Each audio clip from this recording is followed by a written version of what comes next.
구독과 좋아요는 저에게 모두 다 큰 힘이 됩니다.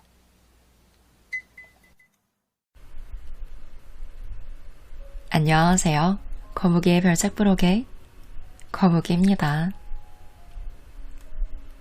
여러분, 귀인을 만나고 인생이 변화한 적 있으신가요? 귀인을 만나면 인생이 내가 원하는 방향으로 바뀔 때가 있어요. 저도 이걸 좀 늦게 알았던 것 같아요.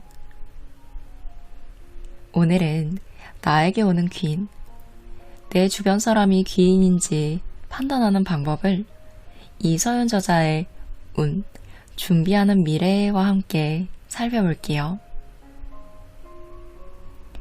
사람의 인연이란 언제 어디서 어떻게 맺어지는지에 따라 그냥 스쳐가는 바람일 수도 있겠고 또 얽히고 설킨 실타래 같은 인연일 수도 있겠죠.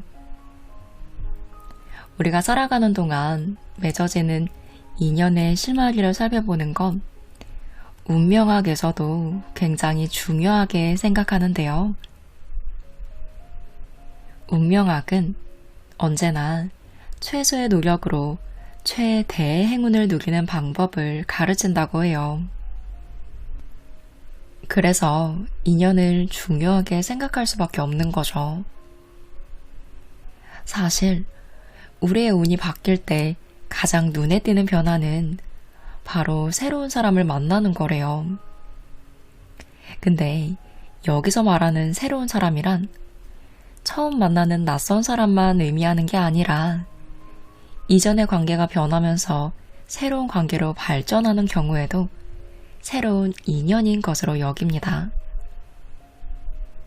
같은 사람이라도 만나는 시기에 따라 여러 가지 모습을 드러내니까요. 왜 팔자가 바뀌었다라는 말이 있잖아요. 이것은 누구를 만나느냐에 따라 자기의 팔자, 즉 운명이 바뀐다는 의미라고 해요. 귀인을 만나면 행운아가 되고 악연을 만나면 불운아가 되니까요. 그렇다면 지금 우리 주변 사람 가운데 귀인과 악인을 구별하는 방법이 있을까요? 악연을 피하고 선연을 만나려면 어떻게 해야 할까요? 많은 분이 궁금해하시는 부분일 거예요.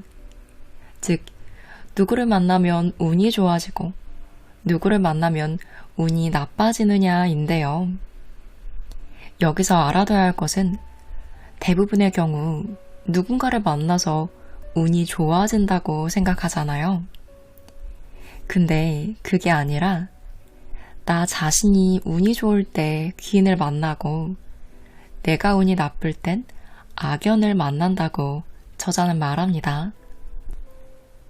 저자는 나의 좋은 운을 상승시키는 사람을 만나기 위해 인연을 현명하게 풀어내기 위해 연인일지를 쓰라고 추천하는데요.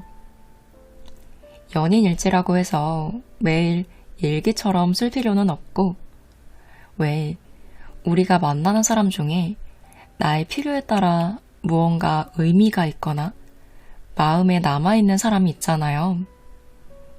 이런 인연에 관한 기록을 남기는 거예요.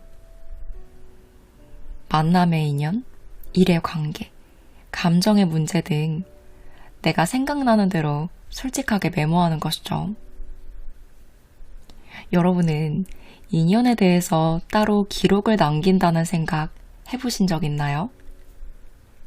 저는 기억은 해두는데 기록해본다는 생각은 해본 적이 없었어요. 근데 정말 나에게 오는 귀인을 알아보고 곁에 두고 내가 원하는 걸 이루고 싶다면 일지를 쓰는 게 어렵지 않으니 해보는 것도 좋을 것 같아요. 마음에 남는 사람이 있을 때마다 가끔씩 기록을 남기는 것이죠.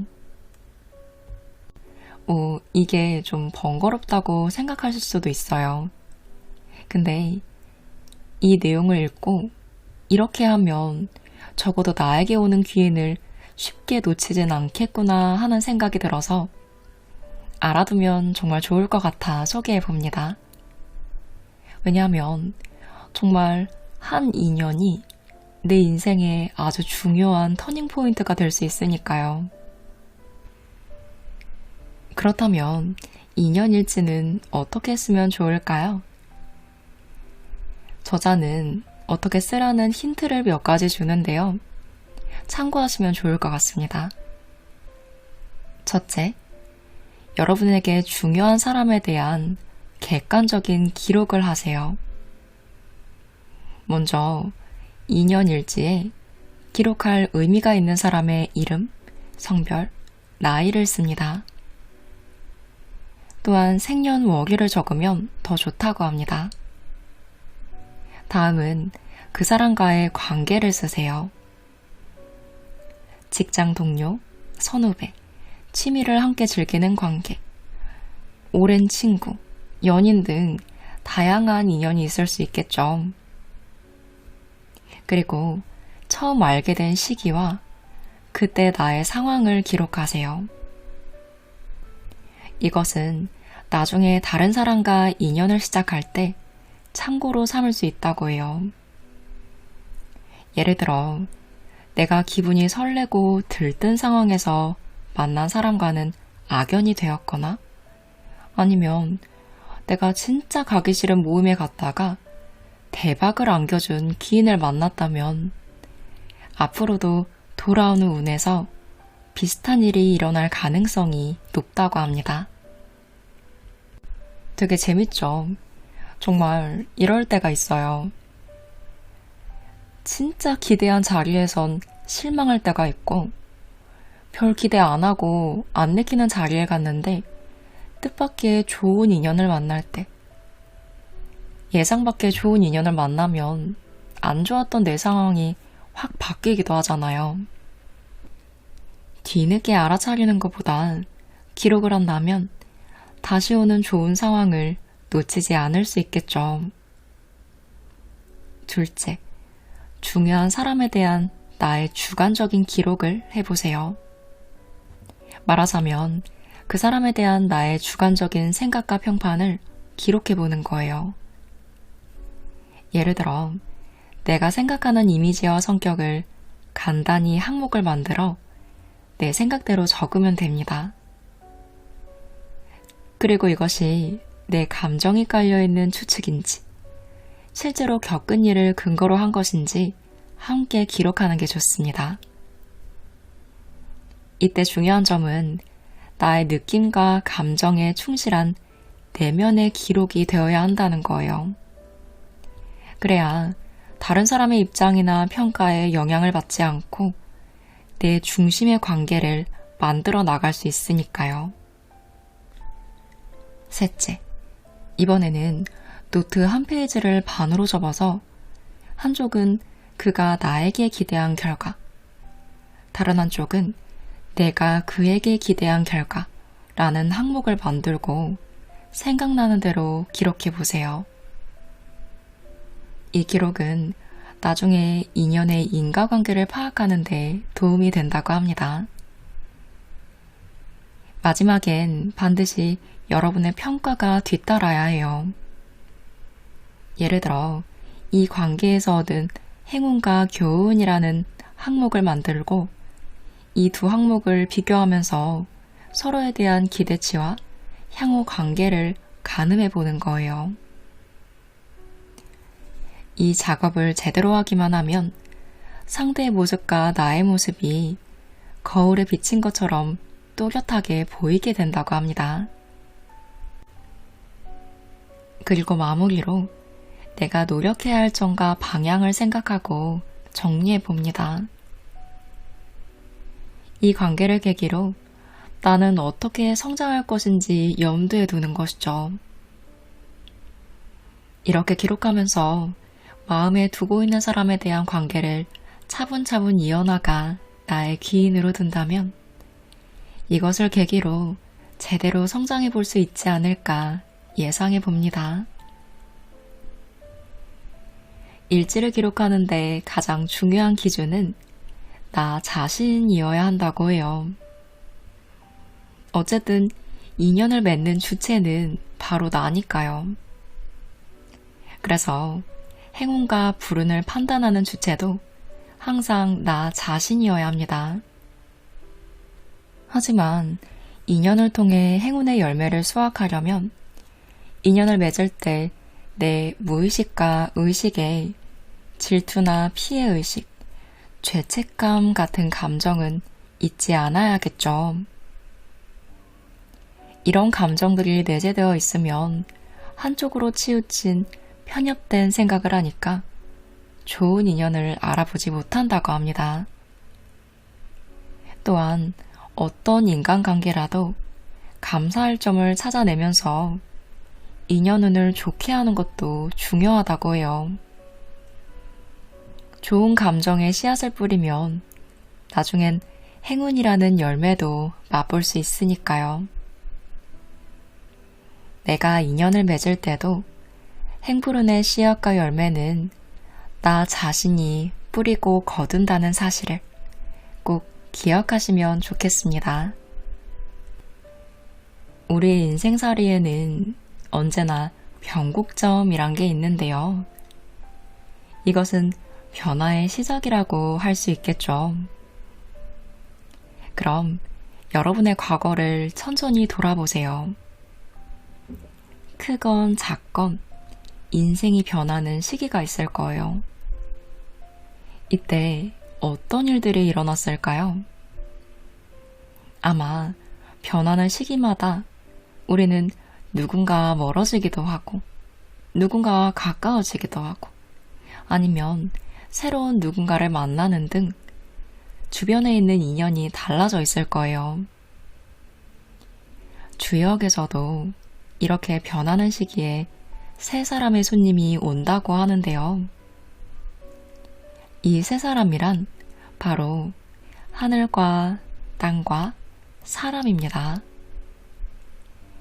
이 말은 즉 하늘이 정해준 시기에 땅이 베푼 환경이 갖춰지고 귀인이 나타나는 순간 과감하게 변화를 해야 할 때라는 의미라고 해요. 이때 특히 나에게 귀인이 나타나는지를 잘 판단해야 한다고 하는데요.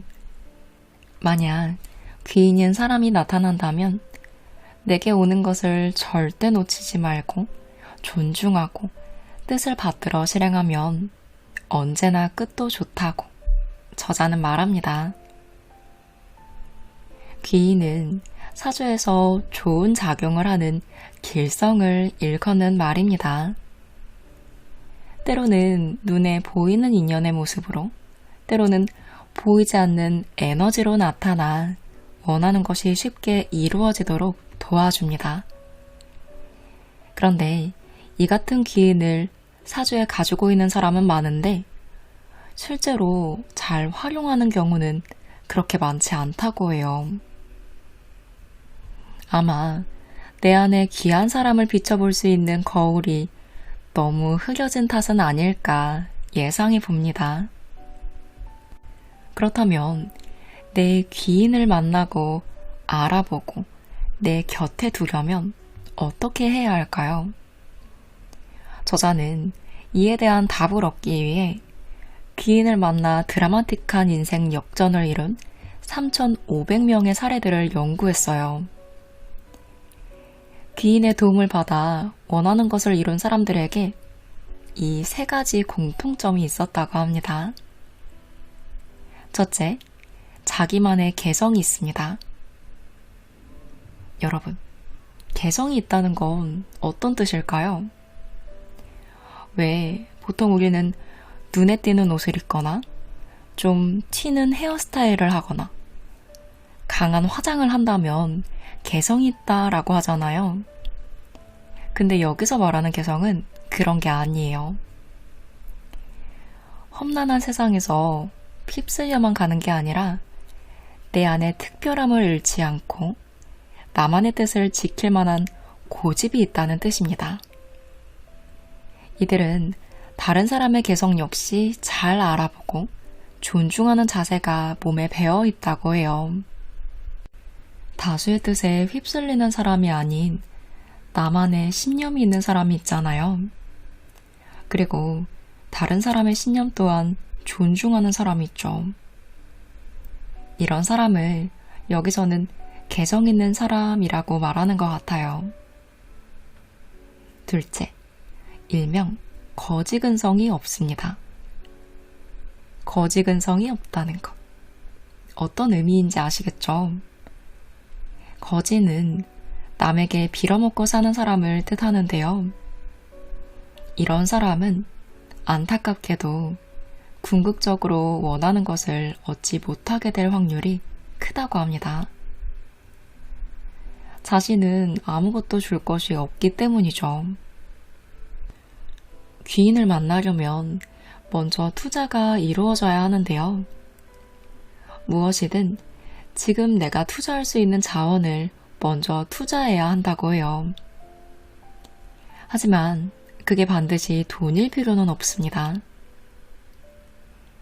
투자를 받은 귀인은 몇 배를 곱해서 돌려줍니다.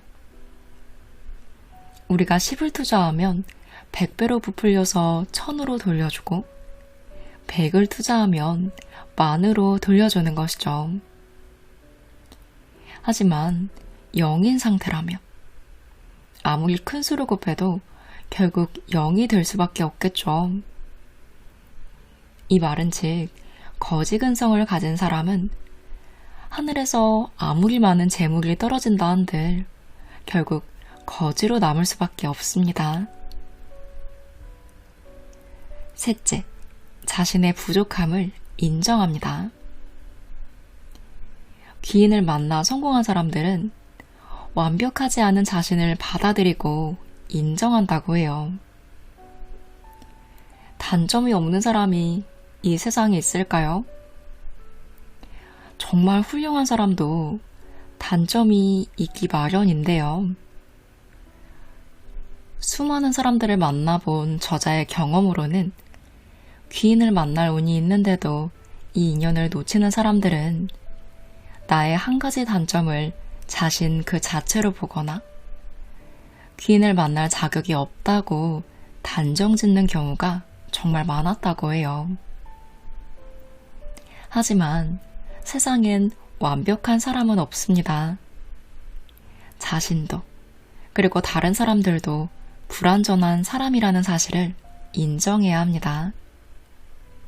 그래야 비로소 자신을 긍정하게 되고 다른 비난과 비판으로부터도 자유로워질 수 있으니까요. 저자는 있는 그대로의 나의 모습을 인정하고 긍정할 때 마침내 귀인을 얻을 수 있다고 확신합니다. 귀인은 자신을 사랑하는 사람을 사랑하니까요. 이것을 꼭 기억하시고 귀인을 곁에 두시기 바랍니다. 우리가 최고의 인생 트랙에 올라탄다라는 것은 무엇을 의미할까요? 바로 나에게 주어진 삶의 효율을 높이고 그로 인해 삶에 대한 성취감과 만족감을 가지게 된다는 의미입니다. 그리고 다른 인생을 선택했다면 만나지 못할 귀한 인연을 만나 사랑하고 사랑받으며 행복한 삶을 살아갑니다. 또한 재물과 명예, 인생 만족도 등에서 큰 차이를 보이게 되는데요. 저자가 가지고 있는 5만여 명의 운명 데이터를 들여다보면 최고의 인생 트랙을 걷고 있는 사람은 전 세계적으로 3%에도 미치지 못한다고 해요. 우리나라로 제한한다면 그 비율은 더욱 낮아지겠죠. 안타까운 사실은 이 중 절반은 최저의 인생 트랙에서 힘겹게 살아가고 있다는 거예요. 자신이 어떤 행운을 누릴 자격이 있는지 깨닫지도 못한 상태에서 노력한 만큼의 대가를 누리지 못한 채 힘겹게 살아가고 있는 것이죠. 과학적인 법칙에 따라 모든 변화는 전조를 보이는데요. 사람들이 운이 좋아지는 시기에 공통적으로 나타나는 특징들이 있어요. 몇 가지 볼게요. 첫째, 악연이 끊어집니다. 운이 좋아지기 시작할 때 드러나는 가장 큰 특징 중 하나인데요. 손해를 끼치거나 나쁜 감정을 불러일으키는 인연이 정리된다고 합니다. 둘째, 자존감과 자신감이 강해집니다. 시련을 견디는 동안 자신에 대한 믿음과 사랑이 자기 안에 충만함을 느낍니다.